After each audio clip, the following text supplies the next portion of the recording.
Welcome to Hauntcore Vault. If you are ready for horror tales, you are in the right place. If you are new, please subscribe to the channel. I'd love to know where are you from and what time you are watching. Let's begin.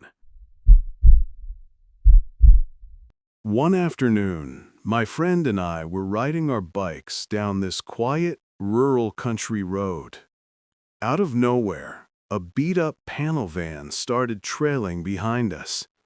At first, we thought nothing of it. We figured it just wanted to pass, so we pulled over to the side. But instead of driving by, the van slowed to a stop right behind us.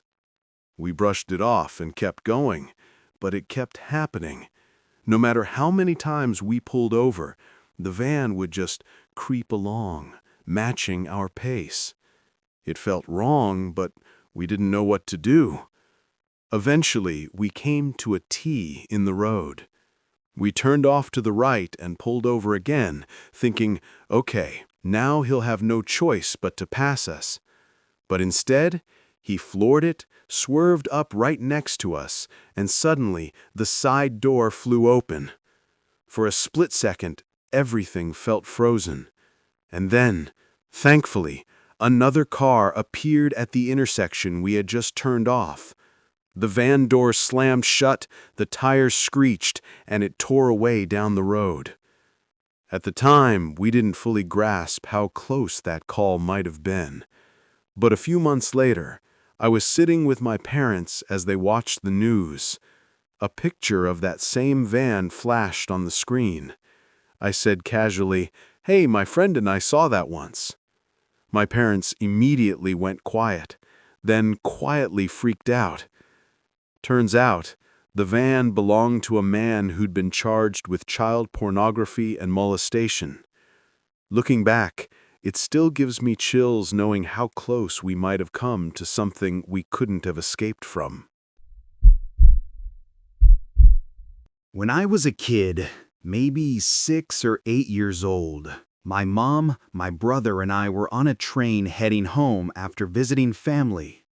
Everything was normal until, out of nowhere, the train screeched to a stop in the middle of nowhere. We sat there confused, looking at each other. That's when my mom suddenly gasped, looked out the window, and said, "Don't look out the window." Of course, that only made us more curious. My brother and I practically climbed over her to see what she was talking about while she tried and failed to hold us back. But when we looked, there was nothing, just some sticks and maybe a bit of paint on the tracks. Nothing scary at all. We turned back to her like, "That's it?" And she laughed and said, "Gotcha! Were you scared?" We slumped back into our seats, disappointed. We sat there waiting for the train to start moving again, completely unaware.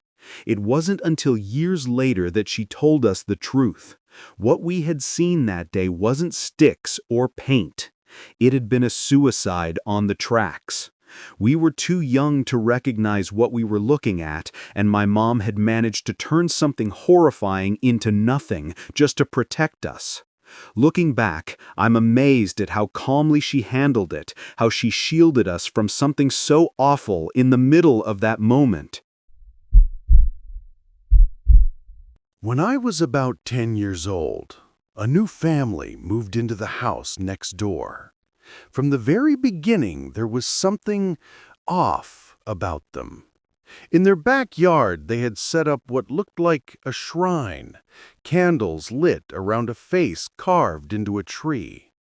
It didn't mean anything to us at the time, but it gave the whole place an unsettling atmosphere. I ended up becoming friends with their daughter, and one day she casually mentioned that her house was haunted. We laughed it off, the way kids do, but something about the way she said it lingered in the back of my mind. Then one afternoon, while we were playing in the yard, the haunting became all too real. A man I had never seen before, filthy, disheveled, and wild-eyed, suddenly came tearing out of their front door. He sprinted across the yard at full speed, vanishing into the woods. Right behind him was the family, shouting, with the father leading the chase. What I found out later has haunted me ever since. That man hadn't been a visitor. He had been living in their attic. He'd locked it from the inside, making it nearly impossible for anyone to get in. And when the father finally forced the door open, the intruder bolted, exposing the secret they'd unknowingly been living with. To this day, I can't walk into a new home without checking every inch of it. The attic, the basement, behind doors, under furniture, every corner. Because I'll never forget the day I learned that sometimes the scariest part of a haunted house is discovering it isn't a ghost at all.